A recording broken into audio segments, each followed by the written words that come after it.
उपचुनाव को लेकर बीजेपी और कांग्रेस पूरी तैयारी से जुटी है। बीजेपी में 3-3 नामों का पैनल तैयार है और किसी भी वक्त बीजेपी उम्मीदवारों की पहली सूची जारी भी कर सकती है। दरअसल उम्मीदवारों के चयन में बीजेपी आगे है। पार्टी ने पैनल तैयार कर दिल्ली भेज दिया था। अब नाम की घोषणा की औपचारिकता ही मात्र बची है। खास बात यह है कि बीजेपी कई चौंकाने वाले नामों की घोषणा करने वाली है। इनमें पूर्व मंत्री और पूर्व प्रदेशाध्यक्ष अरुण चतुर्वेदी और अलवर से विधायक रहे बनवारी सिंघल के नाम प्रमुख हैं। 7 सीटों में से 2 से 3 सीटें ऐसी हैं जहां बीजेपी कांग्रेसी प्रत्याशियों के नाम सामने आने के बाद अपने प्रत्याशी घोषित करना चाहती है। उपचुनाव की 2 सीटें भारत आदिवासी पार्टी बीएपी और राष्ट्रीय लोकतांत्रिक पार्टी रालोपा के मजबूत गढ़ हैं।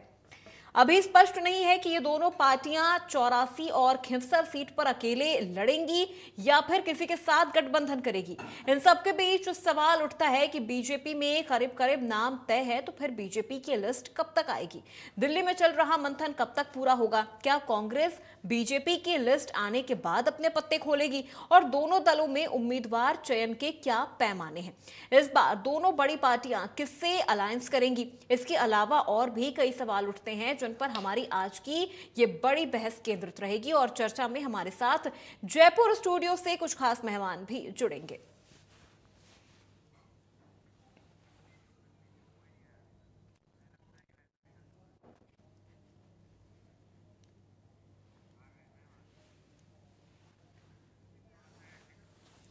तो आपको बता दें, दोनों दलों में उम्मीदवार चयन के क्या पैमाने हैं, ये सवाल हमारा रहेगा दोनों ही पार्टियों से, क्योंकि प्रदेश में 7 सीटों पर उपचुनाव होने हैं और ऐसे में बीजेपी ने लगभग तमाम चीजें पूरी कर ली हैं। बस अब औपचारिक घोषणा की जो कमी है वो है। लेकिन अब सबसे बड़ा सवाल ये उठता है कि क्या कांग्रेस बीजेपी के लिस्ट आ जाने के बाद अपने पत्ते खोलेगी? क्योंकि कई बार कांग्रेस का ये इतिहास रहा है कि वो अक्सर बिल्कुल लास्ट मोमेंट पर अपने पत्ते खोलती है, और वो भी तब जब बीजेपी की लिस्ट जारी हो जाती है। तो ऐसे में कई सारे सवाल हैं और इन तमाम सवालों का जवाब आज उस बड़ी बहस में हम जानने की कोशिश करेंगे।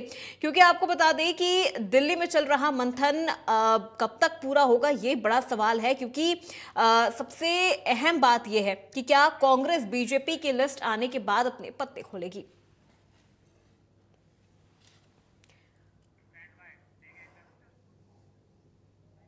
तो चलिए बड़ी बहस की शुरुआत करते हैं। सबसे पहले हमारे आज के मेहमानों से आपका परिचय करा दें। डॉक्टर चेतन राज पुरोहित, नेता बीजेपी, हमारे साथ जुड़ चुके हैं, और अनुश्री, नेता कांग्रेस, हमारे साथ इस बड़ी बहस में जुड़ चुकी हैं। आप दोनों का बहुत स्वागत है इंडिया न्यूज राजस्थान पे। सबसे पहले चेतन जी आपसे ही शुरुआत करती हूं, क्योंकि लिस्ट जारी करने में बीजेपी हमेशा आगे रहती है, लेकिन उपचुनावों में कांग्रेस का भी पलड़ा अगर देखा जाए तो भारी रहा है।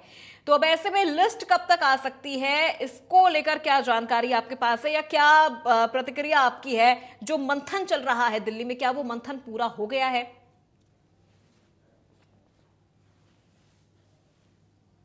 चेतन जी आप अपना हाँ जी। सिस्टम बना हुआ है, उस सिस्टम के अंतर्गत पिछले 6 महीने से आप देख रहे होंगे लगातार प्रदेश नेतृत्व दौरे कर रहा था, संगठनात्मक मीटिंगें ले रहा था, चाहे वो वार्ड की है, चाहे वो मंडल की है, चाहे विधानसभा क्षेत्र की है, चाहे जिले की है। उन सब मीटिंगों में मंथन करने के बाद में प्रदेश नेतृत्व एक पैनल तैयार करता है और वो पैनल जाता है केंद्रीय सीईसी के पास। सीईसी में भी प्रदेश के नेता और केंद्रीय नेता विचार विमर्श करते हैं और ये देखते हैं कि कौन सा प्रत्याशी जनता की सेवा करने के लिए उपयुक्त रहेगा।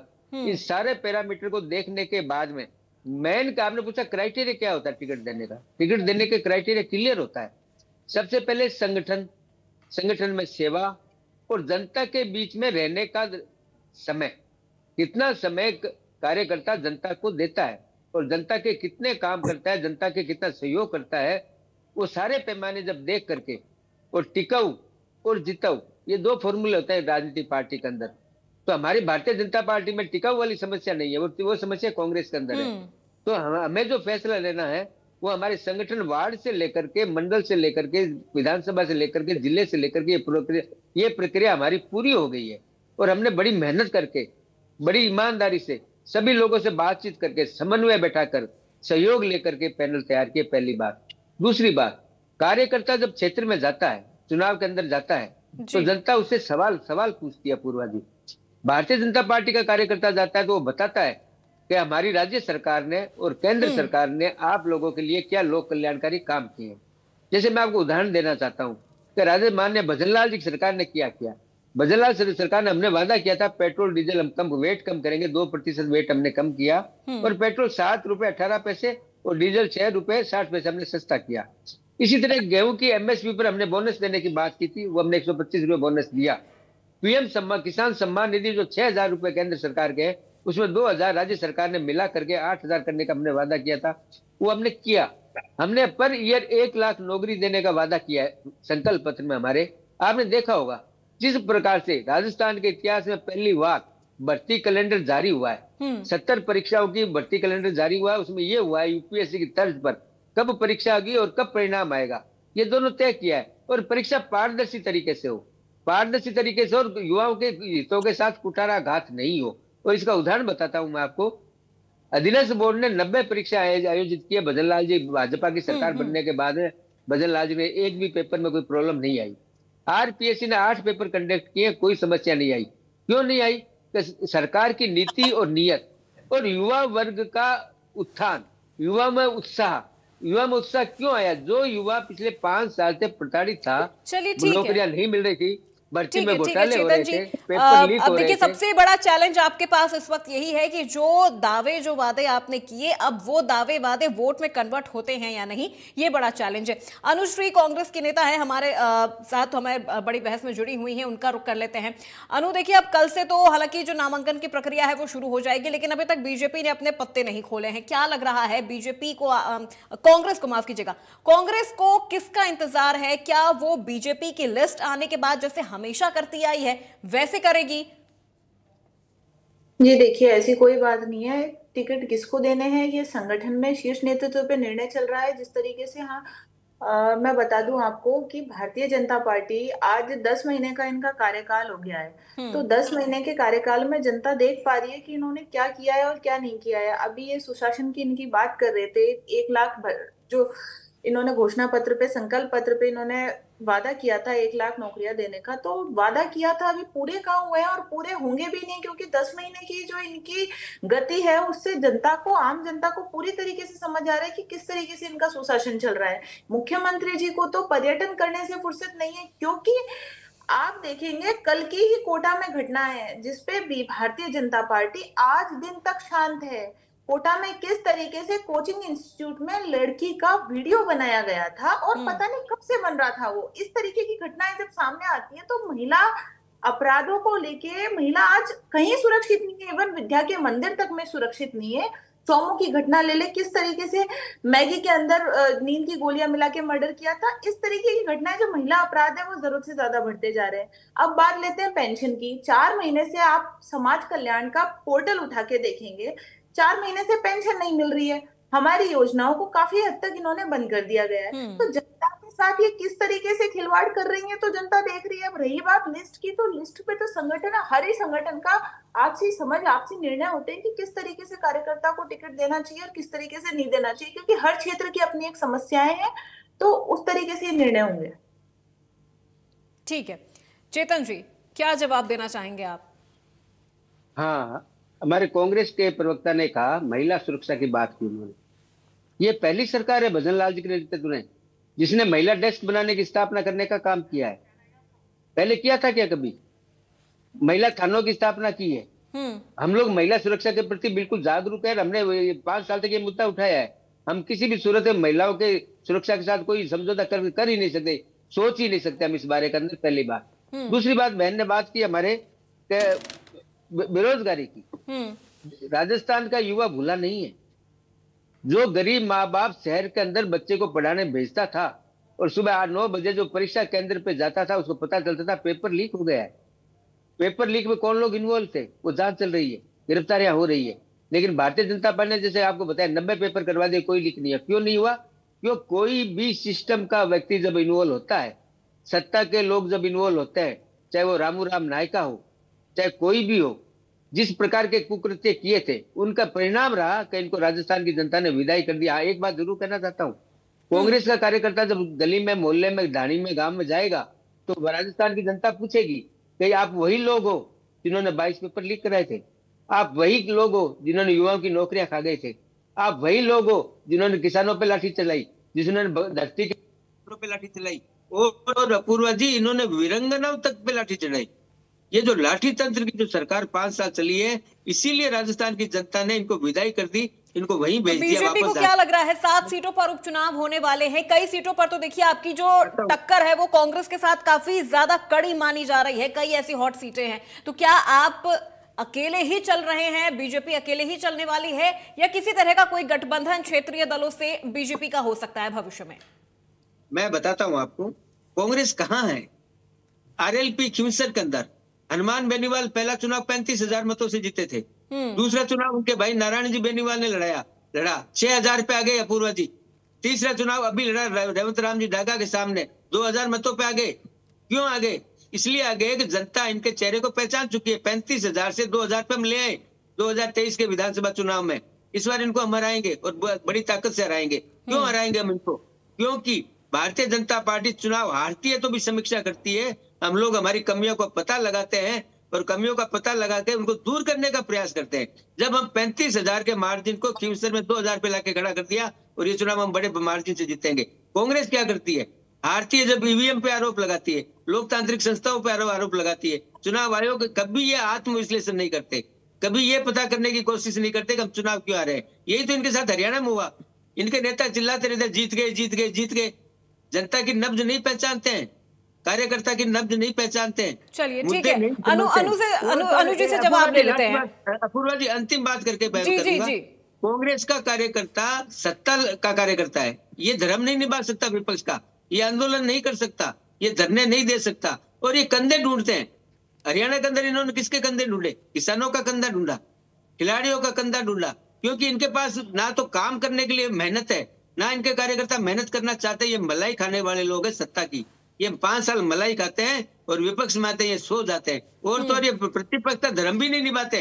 इनके विधायक, इनके लोकसभा सांसद, इनके राज्यसभा सांसद प्रतिपक्ष का धर्म नहीं निभाते और अपने क्षेत्र की जनता के साथ अन्याय करते हैं। ना विधानसभा में मुद्दे उठाते हैं, ना लोकसभा में उठाते हैं, ना राज्यसभा में उठाते हैं। ये क्या मुद्दे उठाते हैं? चलिए ठीक है चेतन जी, ठीक है, चलिए अनु से जवाब ले लेते हैं, अनु जी से जवाब ले लेते हैं। अनु जी देखिए, कई सीटों पे तो जो टक्कर है वो काफी ज्यादा कड़ी मानी जा रही है, कई हॉट सीटें भी हैं, जैसे खिमसर है, इसके अलावा दौसा है, झुंझुनू है, ऐसी कई 84 ऐसी कई सीटें हैं जिस पे बीजेपी के साथ आपकी जो टक्कर है कांग्रेस की वो काफी ज्यादा स्ट्रांग मानी जा रही है। क्या आगे भविष्य में कांग्रेस किसी पार्टी के साथ वहां पर गठबंधन करने वाली है या अकेले ही चुनाव लड़ रही है? क्योंकि देखिए कई जो नतीजे अभी देख लिया जाए हरियाणा के विधानसभा चुनाव में, तो वहां पे तो बीजेपी ने एकदम प्रचंड बहुमत के साथ जीत हासिल की, कॉन्फिडेंस भी बढ़ा है बीजेपी का।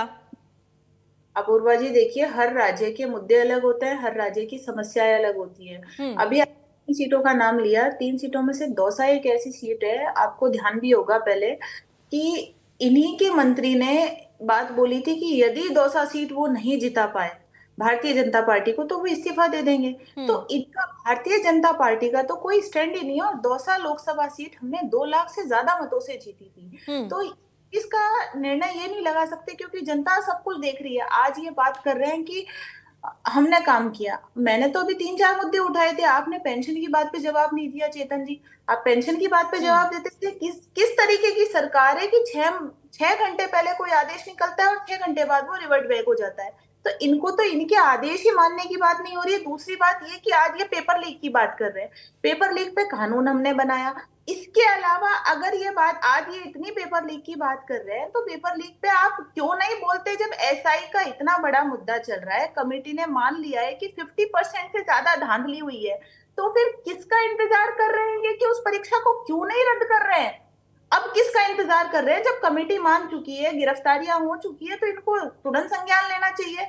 महिला अपराधों की ये बात कर रहे हैं कि हमने थाने बनाया। मैं कहती हूँ कि इतनी विभत्स घटना हुई, मुख्यमंत्री जी आज पर्यटन कर रहे हैं, अब उनके संज्ञान में तो होगा कुछ। अब तक उनका कोई कमेंट नहीं है। और तो और भारतीय जनता पार्टी की विचारधारा देखेंगे आप, उत्तर प्रदेश के कल किसी नेता ने हमारी माननीय प्रियंका गांधी जी पे कमेंट किया कि लड़की थी इसलिए डर गई, बूढ़ी जो हो गई। तो इस ओछी मानसिकता ये लोग रखते हैं। अब मुझे बताएं कि ये भारतीय जनता पार्टी किस स्टैंड पे टिक रही है। आज ये बात कर रहे हैं कि इन्होंने क्या काम किया। मेरे को तो 10 महीने का एक रिपोर्ट कार्ड बता दे। नियुक्तियां इनसे कुछ हो नहीं रही है, कोई से भी आदेश निकालते हैं वो रिवर्ट हो जाता है। मैं खुद एक अधिवक्ता हूँ, अधिवक्ता होने के नाते जब इन्होंने जो अधिवक्ताओं के भी अपॉइंटमेंट इन्होंने 15 अगस्त को किए हैं, क्योंकि 16 अगस्त को आचार संहिता लगने वाली थी। तो इस तरीके से जो इनकी ढिलाई है और किस तरीके से कानून चल रहा है, मेरे को तो समझ नहीं आ रहा है। ठीक है अनु जी, लेकिन देखिए सबसे बड़ी बात है कांग्रेस के लिए बूथ मैनेजमेंट की, क्योंकि ये भी देखा जा रहा है कि हरियाणा में जिस तरह से बीजेपी को जीत मिली है, उसके बाद जो गलतियां कांग्रेस ने हरियाणा में की थी, उन गलतियों को अब वो राजस्थान में नहीं दोहराना चाहती है। बूथ लेवल के कार्यकर्ताओं को बूथ मैनेजमेंट के प्रशिक्षण दिए जा रहे हैं। निश्चित तौर पे अपूर्वा जी, जो गलतियां हुई हैं वो स्वीकार्य है। और मैंने जैसा कि पहले बताया कि हर राज्य की अलग अलग समस्या होती है, और राजस्थान में तो हर क्षेत्र विशेष की अलग अलग समस्याएं, किसी जिले में क्या समस्या है तो किसी जिले में क्या समस्या है। तो इसका निश्चित तौर पे मंथन चल रहा है, आकलन चल रहा है, और टिकट वितरण बिल्कुल सही रूप से किए जाए। क्या राजस्थान में बूथ मैनेजमेंट कांग्रेस का बढ़िया है, स्ट्रांग है? क्योंकि हरियाणा से तो जो चीजें सामने आ रही थी कि जो बूथ मैनेजमेंट है वो कमजोर हो गया था हरियाणा में, तो अब राजस्थान में बूथ मैनेजमेंट स्ट्रांग करने के लिए क्या कर रही है कांग्रेस? जी देखिए, बूथ मैनेजमेंट स्ट्रॉन्ग करने के लिए हम मीटिंग्स ले रहे हैं, और जिस तरीके से कार्यकर्ताओं को किस तरीके से उनकी ड्यूटियां अलॉट की जाएगी, किस तरीके से काम किए जाएंगे। और निश्चित तौर पे मैं आपको बता दूं, गठबंधन होना शीर्ष नेतृत्व का निर्णय है, लेकिन निश्चित तौर पे सारी सीटें कांग्रेस के पक्ष में जाएगी, क्योंकि जनता का जिस तरीके से रुख है और भारतीय जनता पार्टी की जिस तरीके से कछुआ चाल की जो गति है और जिस तरीके से ये सुशासन अपना गिना रहे हैं, उस तरीके से तो ये जनता सब कुछ देख रही है। ठीक है चेतन जी, आपसे सवाल है। देखिए झुंझुनू विधानसभा सीट काफी ज्यादा हॉट सीट मानी जा रही है, कांग्रेस का गढ़ माना जाता है, और अगर आंकड़ों की बात कर ले तो जो मेरे पास आंकड़े हैं 1952 से अब तक चुनावी आंकड़े में कांग्रेस ने यहां 13 बार जीत दर्ज की है, तो बीजेपी 2 ही बार यहां पर जीत दर्ज कर पाई है। क्या ये तीसरी बार हो पाएगा बीजेपी के लिए? पहली बात तो हमारे कांग्रेस के प्रवक्ता का जवाब दे दूं, सामाजिक सुरक्षा पेंशन, मासिक पेंशन की इन्होंने बात की थी, हमने बढ़ाया 1150 रुपए कर दिया भाजपा सरकार ने भजनलाल जी आने के बाद में। हमने पेंशन जो सुरक्षा पेंशन योजना है उसके अंदर 60,263 नए पेंशनर को जोड़ा है, हमने जोड़ा 60,000 लोगों को। हमें पेंशन के जवाब देता हूँ। दूसरी बात, मैं बीच में नहीं बोलता पूर्वा जी, दूसरी बात बताना चाहता हूँ हरियाणा के बारे में। हरियाणा में कल पर्दाफाश किया गुरनाम सिंह चढ़ूनी ने, जो किसान आंदोलन के सबसे बड़ा नेता थे, जिन्होंने 6 महीने तक हाईवे दिल्ली जयपुर हाईवे जाम किया था। उन्होंने क्या कहा? उन्होंने चैनल वो पे आकर कहा कि हमने कांग्रेस के पक्ष में माहौल बनाने के लिए हमने किसान आंदोलन का सहारा लिया, लेकिन कांग्रेस तो हमने अच्छा माहौल बनाया पंजाब हरियाणा में, लेकिन कांग्रेस उस माहौल को बुना नहीं पाई। इसमें हमारा दोष नहीं है, कांग्रेस पार्टी का दोष है, पहली बात। दूसरी बात अब बताना चाहता हूँ, मैं चुनाव पाता हूँ, चुनाव में इनका 84 के अंदर क्या कुछ है? सलमपुर के अंदर कांग्रेस का कोई है? कांग्रेस तो कंधे ढूंढ रही है राजस्थान में, कभी आरएलपी के पीछे भाग रही है, कभी बीएपी के पीछे भाग रही है। कोई पार्टी इनसे समझौता करना नहीं चाहती, क्यों? कांग्रेस जिसके साथ समझौता करती है उसको लेकर ले डूबती है। चाहे आप बिहार में देख लीजिए, चाहे आप यूपी में देख लीजिए, चाहे आप महाराष्ट्र में देख लीजिए, कहीं भी देख लीजिए। अभी आपने झुंझुनू सीट की बात की, झुंझुनू सीट हम लोकसभा में 18,000 मतों से आ रहे हैं। हमारे जो कैंडिडेट थे उन्होंने कड़ी टक्कर दी, हम लोग वहां काफी सीटों पर आगे रहे। और मैंने पहले भी कहा था आपको, मैं अपूर्वा जी, मैंने पहले भी कहा था, हम लोग हार से सबक लेते हैं, हम लोग हार से सीख लेते हैं, हम हमारी कमियों की समीक्षा करते हैं, और एक एक बिंदु पर, एक एक बूथ पर हम लोग मेहनत करते हैं।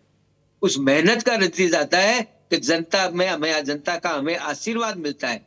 भाजपा का कार्यकर्ता जब खेत डाणी खलियान में जाता है ना, तो उसके पास केंद्र सरकार, यशस्वी प्रधानमंत्री जी के नेतृत्व में जो लोक कल्याणकारी काम हुए और जनता को डिलीवर हुए, चाहे प्रधानमंत्री आवास योजना हो, चाहे हर घर नल योजना हो, चाहे मुद्रा योजना हो, चाहे उज्ज्वला योजना हो, चाहे पीएम बिजली सूर्यघर बिजली योजना हो, और तो और हम तो सूर्यघर बिजली योजना में हर घर में सोलर प्लांट लगा रहे हैं, किसानों जनता को बिजली के बिल से मुक्ति दिलाने के लिए।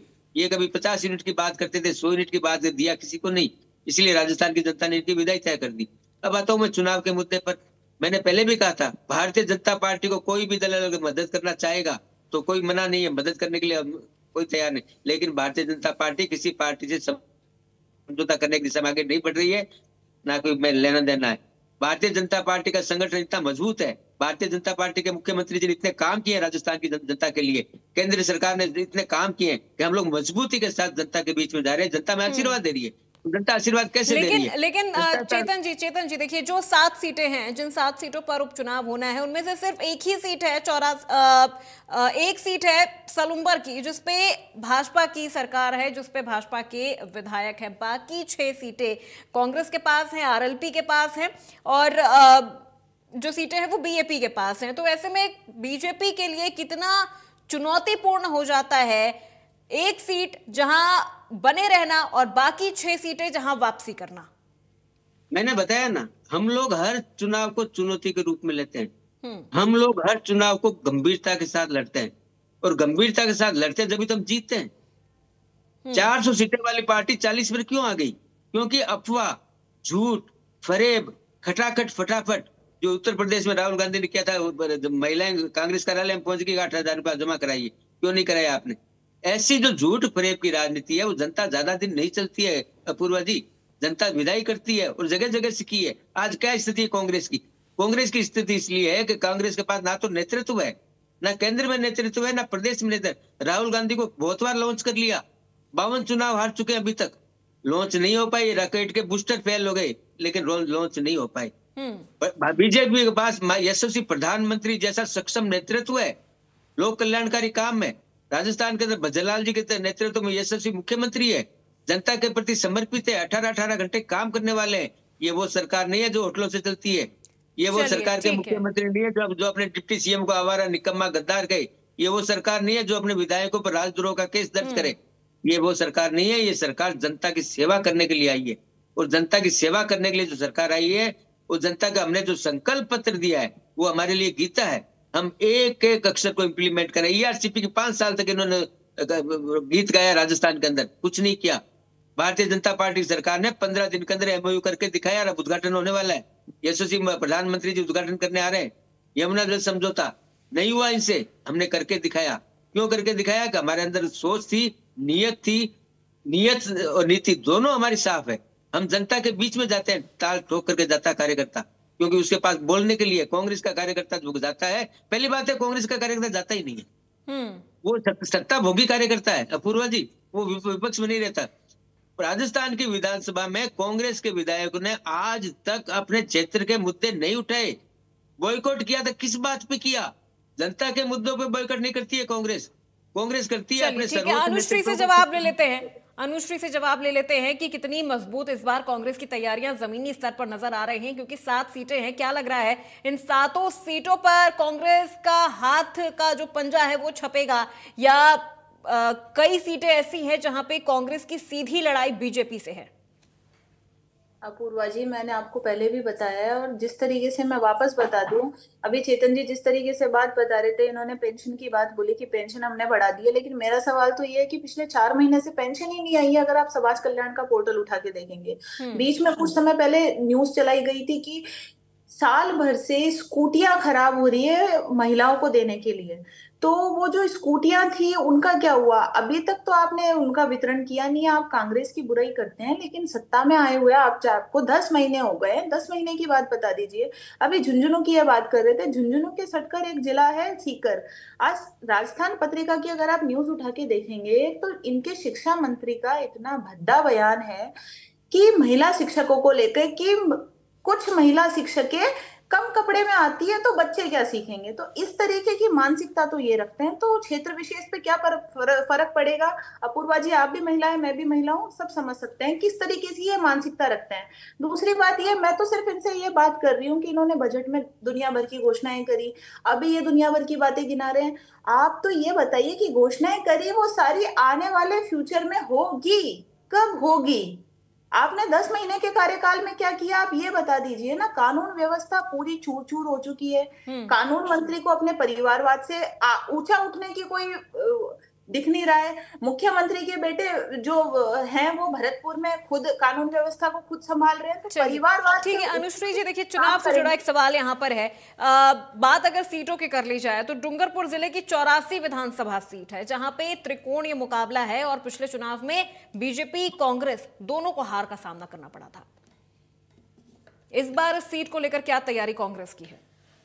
निश्चित तौर पे अपूर्वा जी, तैयारी कांग्रेस की बहुत मजबूत है और चल रही है। गठबंधन होगा कि नहीं होगा, ये हमारा शीर्ष नेतृत्व तय करेगा। चेतन जी, आपसे भी मेरा यही सवाल है, क्योंकि यहां से बीजेपी को भी हार का सामना करना पड़ा था, तो इस बार कितनी मजबूती से बीजेपी इस सीट पर उतर रही है? मैंने बताया ना, हम 7 की 7 सीटें जीतेंगे। और आप आश्चर्य करें अपूर्वा जी, जिस दिन काउंटिंग है उस दिन आप मेरे को बुलाना, मैं आऊंगा आपके चैनल पे, बात करेंगे उस दिन। क्यों कहते हैं हम ये बात? हम 2 कारण से कहते हैं। हमारा मजबूत संगठन, हमारा वार्ड का कार्यकर्ता, हमारा बूथ का कार्यकर्ता, हमारा पन्ना प्रमुख, हम लोग काम करते हैं जमीन पे। मैंने पहले भी कहा था, राज्य सरकार की योजना है, केंद्र सरकार की योजना है, डबल इंजन की सरकार जनता को राहत देती है, पहली बात। दूसरी बात, हमारे कांग्रेस के प्रवक्ता ने कहा महिला सुरक्षा की बात की इन्होंने। याद करिए ना, कांग्रेस की प्रवक्ताओं, कांग्रेस की नेत्रियों जिन्होंने कांग्रेस को छोड़ा है, मैं नाम नहीं लेना चाहता चैनल पे, उन्होंने क्या आरोप लगाए? कांग्रेस के बड़े पदाधिकारी है, वो बड़े पदों पे रहे हैं, उन्होंने जब कांग्रेस को छोड़ा तो क्या आरोप लगाया है? आप झांकिए, आप आत्मविश्लेषण करिए, सुधारिए अपने पार्टी को। 400 सीटों वाली 40 पे आ गई है, और 4 पे आने में भारत की जनता देर नहीं करेगी। लेकिन मैं भारतीय जनता पार्टी पे आता हूँ, चुनाव पे आता हूँ, मैं चुनाव पर आता हूँ। कांग्रेस जिस तरीके से अभी चेतन जी जो बात कर रहे हैं, मैं इनसे एक सवाल अपूर्वा जी, कांग्रेस पे टक्कर में नहीं है। जवाब ले लीजिए चेतन जी, जवाब सुन लीजिए। अनुश्री जवाब दे रही हैं। इन्हीं के जो पूर्व प्रदेशाध्यक्ष है, उन्होंने महिलाओं के लिए बहुत ही गंदा शब्द यूज किया था, काली दुल्हन। किस बात पे किया था ये बता दे। ये इन खुद की उसमें जाके देखिए। मैं यहाँ अपूर्वा जी तेरा और मेरा करने नहीं बैठी हूँ कि भारतीय जनता पार्टी क्या कर रही है, एक एक करके आप दोनों अपनी अपनी बात रखिए। अपूर्वा जी, ये डिबेट का विषय ये नहीं है कि कांग्रेस ने क्या किया या बीजेपी ने क्या किया, लेकिन मैं ये समझा देती हूँ इनको कि आज की तारीख में भारतीय जनता पार्टी की सरकार है। पिछले 10 महीने से भारतीय जनता पार्टी की सरकार है, डबल इंजन की सरकार ये कहते हैं। आज ये कह रहे हैं, ये महिलाओं की बात कर रहे हैं। कहाँ गए थे आपके प्रधानमंत्री जी जब मणिपुर में इतनी गंदी घटना हुई थी? आज तक तो मैंने उनका कोई बयान नहीं देखा। कल जैसी घटना आज अगर पढ़ने वाला बच्चा होगा, वो वॉशरूम में जाने से डरेगा कोचिंग के। मुख्यमंत्री जी कुछ नहीं बोल रहे हैं। कैसी सरकार है ये? आप बताइए, इसका जवाब दीजिए ना। कांग्रेस ने क्या किया, क्या नहीं किया? आप अगर आपके शासन में सुशासन करना चाहते हैं, आप उसका जवाब दीजिए। आप पेपर लीक की बात कर रहे हैं। पेपर लीक का मुद्दा 3 महीने से तो जरूरत से ज्यादा गरमाया हुआ है। कमेटी मान चुकी है कि इस परीक्षा को रद्द कर देना चाहिए। फिर क्यों नहीं रद्द कर रही है सरकार? किसका वेट कर रही है? आप ये बता दीजिए, किसका इंतजार है आखिर सरकार को? चेतन जी, बिल्कुल आता हूं मैं। सबसे पहले इन्होंने महिला की बात की, करनी चाहिए। महिला का सम्मान अधिकार है, महिलाओं का अधिकार है, सम्मान मिलना चाहिए, उनके साथ किसी प्रकार की नहीं होनी चाहिए बात। कलकत्ता केस में कांग्रेस क्यों नहीं बोलती है? चुप क्यों हो जाती है? लड़की हूं, लड़ सकती हूँ, नहीं बोलती है। क्यों नहीं बोलती है? सभी महिलाएं समान है, चाहे वो बीजेपी के राज में है, चाहे वो कांग्रेस के राज में। कहीं भी अत्याचार होता है, कहीं भी अन्याय होता है, तो हम लोग बोलते हैं आपको भी बोलना चाहिए। लेकिन इनको उस समय मुंह में दही जम जाता है जब इनकी सरकार की कोई बात होती है, इंडी गठबंधन की कोई बात होती है। हम लोग ऐसा नहीं करते। महिला महिला है, चाहे वो किसी भी प्रदेश की निवासी है, उसके साथ अत्याचार होता है तो उसके ऊपर सख्त से सख्त कार्रवाई होनी चाहिए, और कार्रवाई भजनलाल जी सरकार करके दिखाती है, पहली बात। दूसरी बात, आपने बात की विधानसभा चुनाव की। कांग्रेस कहाँ टक्कर में? ना खींवसर में 3 नंबर की पार्टी है, सलमपुर में 3 नंबर की पार्टी है, 84 में 3 नंबर की पार्टी है। कहाँ कांग्रेस लड़ेगी? कांग्रेस के पास लड़ने के लिए कार्यकर्ता कहाँ है? कांग्रेस के पास वो कैडर कहाँ है? कांग्रेस केवल जाति धर्म को आधार बना करके चुनाव मैदान में उतरना चाहती है। चल गया, 55 साल तक चल गया। अब भारत की और राजस्थान की जनता जागरूक हो चुकी है, वो काम पूछती है आपने हमारे लिए क्या किया। कांग्रेस का कार्यकर्ता जब चुनाव में जाएगा पूछेगा आपने 5 साल शासन किया था, आपने हमें क्या दिया? हमें लाठी दी, पेपर लिख दिए, कानून व्यवस्था खराब दी, आपने दंगे कराए, लोगों की हत्याएं हुई। ये सब प्रश्न पूछेगा और पूछ रहा है। कांग्रेस के कार्यकर्ता की हिम्मत नहीं है जाने के क्षेत्र में। मैं बार बार कहता हूँ, भारतीय जनता पार्टी हम दावे नहीं करते, हम मेहनत करते हैं, हम जमीन पर मेहनत करते हैं। हमारे प्रदेश नेतृत्व रात और दिन काम करता है, वार्ड का कार्यकर्ता हमारा काम करता है, और काम जब करता है जनता के बीच में जनता को राहत प्रदान करने का पूरे 5 साल काम करता है, चाहे हम पक्ष में हो चाहे हम विपक्ष में हो। 5 साल विपक्ष में भी हमने हमारी रचनात्मक भूमिका निभाई थी, इसीलिए जनता का आशीर्वाद हमें मिलता है, और जनता ने हमें पूरा आशीर्वाद दिया, पूर्ण बहुमत से सरकार बनाई। कांग्रेस ने 2 बार राजस्थान में सरकार बनाई, दोनों बार भी राजस्थान की जनता ने कांग्रेस को बहुमत नहीं दिया था। 92 और 99 पे हालांकि रोक दिया था। भारतीय जनता पार्टी की जब भी सरकार बनी है पूर्ण बहुमत के साथ बनी है। आप दौसा सीट ले लीजिए, आप रामगढ़ सीट ले लीजिए, आप देवली उडेरा सीट ले लीजिए, कोई भी ले लीजिए, हम लोग मेहनत करते हैं, उस मेहनत के बल पर हम दावा करते हैं। बिल्कुल, लेकिन चेतन जी देखिए, 3 सीटें ऐसी हैं, तीन सीटों का मैं यहाँ पे जिक्र करूंगी, झुंझुनू, देवली उनियारा और रामगढ़। ये 3 सीटें ऐसी हैं जहां पे भाजपा ही तीसरे नंबर पर चली गई थी। झुंझुनू में कांग्रेस से 28,000 वोटों से हारी। देवली उनियारा में भाजपा प्रत्याशी आरएलपी प्रत्याशी से 19,175 वोटों से चुनाव हार गए। और रामगढ़ सीट पर बागी के उतरने से भी भाजपा तीसरे नंबर पर चली गई। तो ये 3 सीटों को आप कितनी बड़ी चुनौती मान रहे हैं आप अपने लिए? आप 7 सीटों का तो जिक्र कर ही रहे हैं, 7 सीटें हैं ही चुनौती, लेकिन ये 3 सीटें ऐसी हैं जहां पर भाजपा का प्रदर्शन सबसे ज्यादा खराब देखने को मिला है। अपूर्वा जी, मैं पार्टी का यही काम करता हूँ, चुनाव बूथ एनालिसिस का। मैंने पहले भी कहा था, हम लोग कारण ढूंढते हैं। हमें पता है हम तीसरे नंबर पे कैसे आए, हमें पता है क्यूंसर चुनाव हम क्यों हारे, क्यूंसर में कितने हमारे वोट काटे, कितना हमें नुकसान किया। ये एनालिसिस हम लगातार करते हैं, चुनाव देख के नहीं करते, 5 साल पूरा करते हैं। उस एनालिसिस के आधार पर हम आगामी रणनीति तैयार करते हैं। हमारी उस रणनीति में हम देखते हैं कि हम क्या करें, हम इस सीट को निकालनी है, मार्जिन से निकालनी है। इसीलिए आपको ध्यान नहीं होगा पूर्वा जी, मैं आपको बताता हूँ, 65 सीटें राजस्थान के अंदर भारतीय जनता पार्टी के लिए डी कैटेगरी डार्क जोन की सीटें थी। उन 65 सीटों को हम लोगों ने कन्वर्ट किया विनिंग सीट में 48 को, जो हम 1952 से लेकर 2003 तक कभी भी नहीं जीते थे। कभी भी हमने आइडेंटिफाई किया, उनको एनालिसिस किया, उसके आगे बढ़े, हम जनता की सेवा की, कार्यकर्ताओं ने मेहनत की, प्रदेश नेतृत्व ने मेहनत की।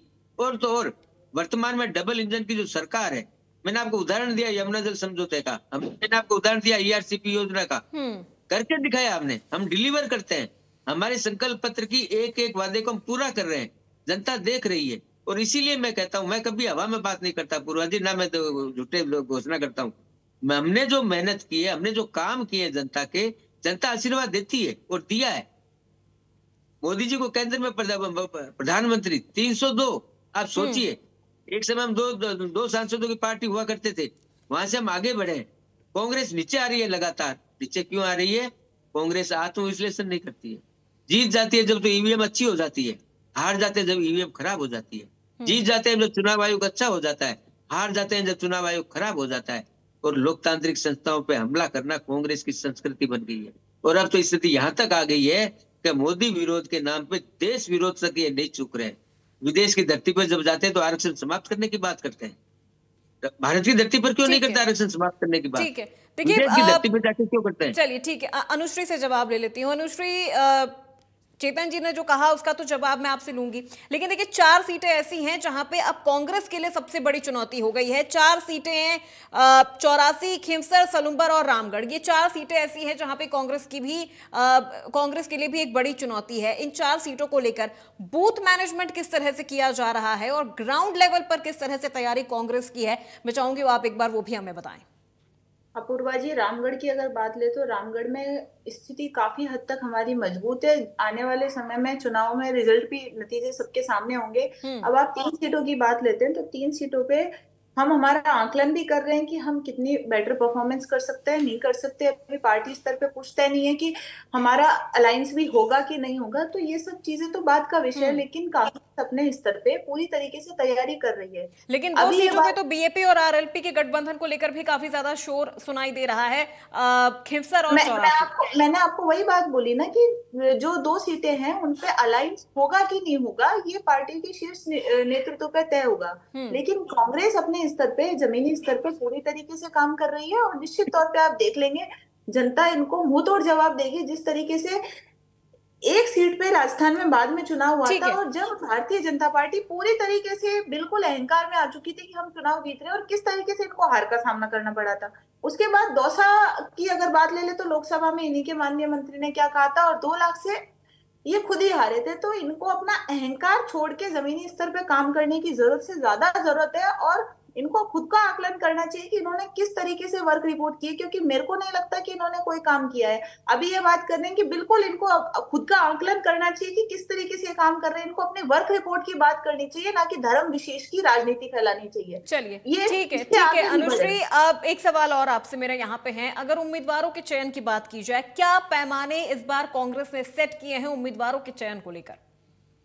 अपूर्वा जी, उम्मीदवारों के पैमाने की बात ले तो टिकट उसी को दिया जाएगा जिसने जनता के बीच रह के काम किया है, जनता उसको जानती है, रूबरू पहचानती है, और जो जनता के लिए आधी रात को भी खड़ा हो जाए। तो इस तरीके से अगर देखिए, क्षेत्र विशेष के लिए हर क्षेत्र की अलग समस्याएं हैं, तो समस्याओं के आधार पे या फिर उनकी जिस तरीके से निराकरण होंगे, या फिर जो स्थानीय व्यक्ति है उन्हीं को टिकट वितरण किया जाए। ठीक है चेतन जी, यही सवाल मेरा आपसे है कि किस तरह से प्रत्याशियों के चयन को लेकर, उम्मीदवारों के चयन को लेकर बीजेपी ने इस बार क्या पैमाने, क्या क्राइटेरिया सेट किया है? पहले तो मैं एक बात का जवाब दूं। हमारी कांग्रेस की प्रवक्ता ने बात की थी श्रीकरणपुर विधानसभा क्षेत्र की। मैं बता देता, नाम बता देता हूँ। सरकार बनने के बाद वहां उपचुनाव हुआ था, पहला उपचुनाव नहीं, एक्सपायर हो गए थे एक्चुअल में कुन्नर साहब, उनकी जगह बाद में लेट चुनाव हुआ था। उसमें आपको पता है पूर्व जी, हम लोगों ने 35,000 वोट कवर किए हैं। हम तीसरे नंबर थे 2019 में। हमने 35,000 वोट कवर करके 8-9 हजार वोटों से हम चुनाव हारे। कोई बात नहीं, हार गए हम, लेकिन हमने 35,000 वोट, हमारे बढ़ाई मेहनत की हमने, प्रदेश संगठन ने भी मेहनत की, केंद्र ने भी की, कार्यकर्ता ने भी। ये हमारी रणनीति है, हम इस तरीके से चुनाव लड़ते हैं। दूसरी बात बताइए आपने कि क्राइटेरिया क्या होगा। भारतीय जनता पार्टी में क्राइटेरिया सीधा साधा है। कार्यकर्ता चुनाव लड़ता है, हर कार्यकर्ता जनप्रतिनिधि बनना चाहता है, हर कार्यकर्ता जनता की सेवा करना चाहता है। हम लोग उस कार्यकर्ता में से चयन करते हैं, उस कार्यकर्ता को हम लड़ाते हैं, और कार्यकर्ता सफलता अर्जित करता है। उसकी खुद की छवि, वहां की जनता में सेवा का पैटर्न, कितना सेवा वो करते हैं, दिन में कितने घंटे वो कार्यकर्ताओं के बीच में रहते हैं, जनता के कितने काम करते हैं, जनता की मदद कैसे करते हैं। चाहे कोई भी हो, कोरोना काल के 2 साल अपने सामने बीतते थे, उसमें जिस प्रकार से कार्यकर्ताओं ने मेहनत की, और हम 2023 का चुनाव जीते। इसीलिए मैं बार बार कहता हूं, भारतीय जनता पार्टी कभी भी आत्मविश्वास, अहंकार की बात ही नहीं करती है। ये कांग्रेस का चरित्र है। हम लोग जमीनी हकीकत पर काम करते हैं। हम कमजोर हैं, हम स्वीकार करते हैं हम कमजोर हैं, उस कमजोरी को दूर करने का प्रयास करते हैं। हम कभी आरोप की राजनीति नहीं करते। हमने कभी नहीं कहा ईवीएम खराब है, हम हारे, हम तेलंगाना हारे, हम कर्नाटक हारे, हम हिमाचल हारे। हमने कभी नहीं आरोप लगाया। कभी इन्होंने तो 11 बजे तक मतगणना जब शुरू होती है, 11 बजे तक इनकी सब बातें सही होती है। हरियाणा में जब 71 सीटों पर आगे चल रहे थे, ईवीएम बिल्कुल सही चल रही थी। जैसे ही दिन ढलने लगा, सीटें काउंटिंग करने लगी आगे, 12 बजे तक ईवीएम खराब होने के संदेश कांग्रेस नेताओं के द्वारा आने लग गए। ये साबित जनता जानती है अपूर्वा जी, जनता नहीं सहन करती इन चीजों को। ये जनता का अपमान है। जनता जिसको आशीर्वाद देती है वो जीती। हम राजस्थान के अंदर 11 लोकसभा सीट हारे, हमने कभी आरोप नहीं लगाया। हारे हैं, हम समीक्षा कर रहे हैं क्यों हारे, हम उसको दूर कर रहे हैं, दूर करने का प्रयास कर रहे हैं। आगे फिर लड़ेंगे चुनाव, हम आगे फिर संघर्ष करेंगे। लेकिन ये 7 चुनाव जो हो रहे हैं, उपचुनाव, इसमें कांग्रेस का खाता नहीं खुलने वाला, खाता। ठीक है, ये देखते रह जाएंगे। एक लास्ट लाइन अपूर्वा जी, लास्ट लाइन कहता हूँ जी। चेतन जी, जल्दी आप अपनी बात कंप्लीट करें। माननीय गहलोत साहब ने एक प्रश्न पूछा था शिक्षकों से, क्या आपको ट्रांसफर में पैसे देने पड़ते हैं क्या? तो शिक्षकों ने खड़े होकर के कहा, हाँ हमारे को पैसे देने पड़ते हैं। वो शिक्षा मंत्री कौन थे? हमारे कांग्रेस के नेत्री बता दें। चलिए ठीक है। अनुश्री, कांग्रेस हारती है, ईवीएम पर सवाल उठाती है। अपूर्वा जी, जिस तरीके के आरोप लगा रहे हैं बिल्कुल गलत है। जहां हमको लगता है कि इस जगह सवाल उठाने चाहिए, निश्चित तौर पर कांग्रेस ने उठाए हैं। अभी ये बात कर रहे थे, मैं तो जहां नहीं, कांग्रेस ने तो हर जगह सवाल उठाए हैं। ईवीएम को लेकर कहां नहीं कांग्रेस ने सवाल उठाए हैं जहां पर भी वो हारी है।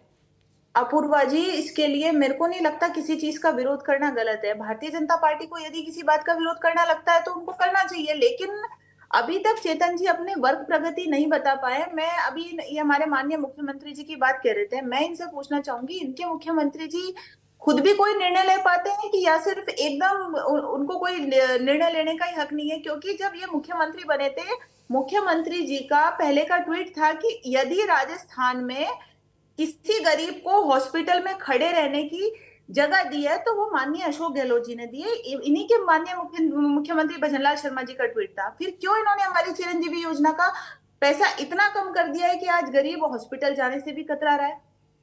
ये तो दोहरी राजनीति हुई ना। तो जनता इस चीज को सब समझ रही है, हमारी योजनाओं को किस तरीके से बंद करते जा रहे हैं। एक तरफ तो मुख्यमंत्री जी ट्वीट कर रहे हैं कि गरीबों को हॉस्पिटल में खड़े रहने का मौका दिया है मुख्यमंत्री अशोक गहलोत जी ने, और दूसरी तरफ ये चिरंजीवी योजना का एकदम अमाउंट कम कर देते हैं। तो इसका भी एक बार जवाब मेरे भाई दे देंगे तो मैं भी सुन लूंगी और जनता भी सुन लेगी कि ये किस तरीके की दोहरी चाल है इनकी। चलिए ठीक है, चेतन जी। जनता ने कांग्रेस के हर सवाल का जवाब चुनाव मतदान के द्वारा दिया है और आगे भी देती रहेगी। लेकिन मैं एक बात कहना चाहता हूँ, बार बार हमारे कांग्रेस के नेत्री कह रही है बताया नहीं क्या किया। मैंने शुरुआत ही इसी बात से की है। हमने 450 रुपए का सिलेंडर देने का वादा किया तो हमने दिया। हमने बिजली पहुंचाने की बात की तो किया। बिजली के क्षेत्र में इन्होंने क्या किया? इन्होंने ये किया पूर्वा जी कि इन्होंने 100 यूनिट बिजली फ्री देने की बात कही। पर कांग्रेस की एक विशेषता है, वो इफ और बट बाद में लगाती है, टर्म्स कंडीशन बाद में लगाती है, जनता को गुमराह करने के काम करती है। और बाद में इन्होंने रजिस्ट्रेशन के नाम पर 90% लोगों को 100 यूनिट बिजली फ्री इन्होंने नहीं दी। इन्होंने राइडर लगा दिया कि रजिस्ट्रेशन जिनका हो गया उनको देंगे, बाकी को नहीं देंगे। हम लोग ऐसा नहीं करते हैं। हम लोग पीएम सूर्य घर योजना के अंतर्गत हर घर की छत पर 78,000 रुपए सब्सिडी 5 केवी तक दे करके, और हम तो बिजली बिल मुफ्त करने जा रहे हैं किसानों का, नहीं शहरी क्षेत्रों से ग्रामीण क्षेत्रों, सोलर पीएम सूर्य घर बिजली योजना के माध्यम से। अब आता हूं मेन बात पर, कांग्रेस ने क्या किया? कांग्रेस ने देश की जनता को, इस प्रदेश की जनता को लूटने का काम, और जिस प्रकार से लूटा, और मैंने आपको उदाहरण बताया था, एक मुख्यमंत्री प्रदेश के पूछते हैं, शिक्षा मंत्री जी बगल में बैठे रहते हैं, और वहां के शिक्षक खड़े होकर के कहते हैं कि साहब हमारे पैसा देना पड़ता है। वो कांग्रेस सरकार किस मुंह से जनता के बीच में जाएगी? आरोप की राजनीति में कभी नहीं करता, मैं कभी ना किसी पे आरोप लगाता हूँ। लेकिन एक बात मैं निश्चित रूप से मानता हूँ कि भारतीय जनता पार्टी का प्रदेश नेतृत्व इतना सक्षम है, केंद्रीय नेतृत्व इतना सक्षम है कि हमने हरियाणा में भी जीत के बताया, हमने दिखाया कि जनता साथ होती है ना। तो झूठे किसान आंदोलन के नाम पर जिस प्रकार से इन्होंने जो आघात किया था किसानों के ऊपर, किसानों का जो नुकसान किया था, गुरनाम सिंह चन्नूनी ने पर्दाफाश कर दिया टीवी के ऊपर इनका कल। यह है कांग्रेस का चरित्र। जनता के बीच में नहीं जाएंगे, जनता के काम नहीं करेंगे, और केवल जाति धर्म से लड़ा करके वोट प्राप्त करने के इनके जो 55 साल का जो एजेंडा था वो जनता समझ चुकी है। और जनता ने इनको जवाब देना जब शुरू किया तो आज भारतीय जनता पार्टी की 20 सहयोगी दलों के साथ 20 राज्यों में सरकार है, केंद्र के अंदर सरकार है। अब हमें तो खुशी होती है, कांग्रेस कहती है हम 99 सीटों पे जीत गए, केंद्र में कहती है हम जीत गए, बीजेपी हार गई, 243 सीटों वाली हार गई। 99 ये कौन सी गणित है? ये कौन से स्कूल में पढ़ाया जाता है? चलिए ठीक है चेतन जी, एक फाइनल कमेंट मैं आप दोनों से ले लूं, एक फाइनल कमेंट। कितनी तैयारियां, कितनी मजबूती, ये तो सब आपने बता दिया, लेकिन अब सबसे बड़ा सवाल ये कि 7 सीटों पर ये उपचुनाव होने हैं। 7 सीटों पर बात अगर जीत के आंकड़े की कर ली जाए तो किस तरह की तैयारी आपको नजर आ रही है कांग्रेस की? अभी तक तो आपने बीजेपी की तैयारी बताई, कांग्रेस की कितनी मजबूत तैयारी आपको नजर आ रही है, और ये टक्कर कितनी ज्यादा स्ट्रांग आप मान रहे हैं?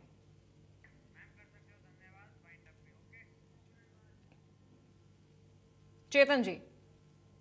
हाँ, कांग्रेस का संगठन क्या करता है हमें कोई लेना देना नहीं है। हम ना ध्यान देते हैं, ना हम दूसरी पार्टी के अंदर झांकते हैं, ना हम देखते हैं। हम केवल हमारे संगठन का, हमारे सरकार के कामों का, हमारे कार्यकर्ताओं का, हमारे प्रदेश नेताओं की चिंता करते हैं। हम वही ध्यान रखते हैं जहां हमारा क्षेत्र है। हम दाएं बाएं नहीं देखते हैं पूर्वा जी। हमारा ट्विन पॉइंट कार्यक्रम है, सिंगल पॉइंट एजेंडा है। चलिए ठीक, हमें चुनाव में जाना है, चुनाव जीतना है। ठीक है, ठीक है चेतन जी, बहुत शुक्रिया आपका। अनुश्री, आपका भी बहुत शुक्रिया प्राइम टाइम डिबेट में हमारे साथ जुड़ने के लिए और इस खास मुद्दे पर हमारे साथ डिस्कस करने के लिए। तो देखिए जल्द ही अब लिस्ट भी जारी कर दी जाएगी बीजेपी की भी तरफ से और कांग्रेस की भी तरफ से। तो अब ऐसे में सवाल ये उठता है कि जिन उम्मीदवारों पर इस बार बीजेपी और कांग्रेस भरोसा जताती है, क्या उन उम्मीदवारों पर जनता भरोसा कर पाती है या नहीं? क्योंकि कई सीटें ऐसी हैं जहां पर ये जो टक्कर है वो काफी ज्यादा स्ट्रांग देखी जा रही है, और कहीं कहीं सीटों पर तो त्रिकोणीय भी मुकाबला है, और कई सीटें ऐसी हैं जहां पे बीजेपी को इस बार अपनी साख बचानी है। तो फिलहाल आज प्राइम टाइम डिबेट में मेरे साथ बस इतना ही। प्रदेश की तमाम खबरों के लिए आप देखते रहिए इंडिया न्यूज राजस्थान।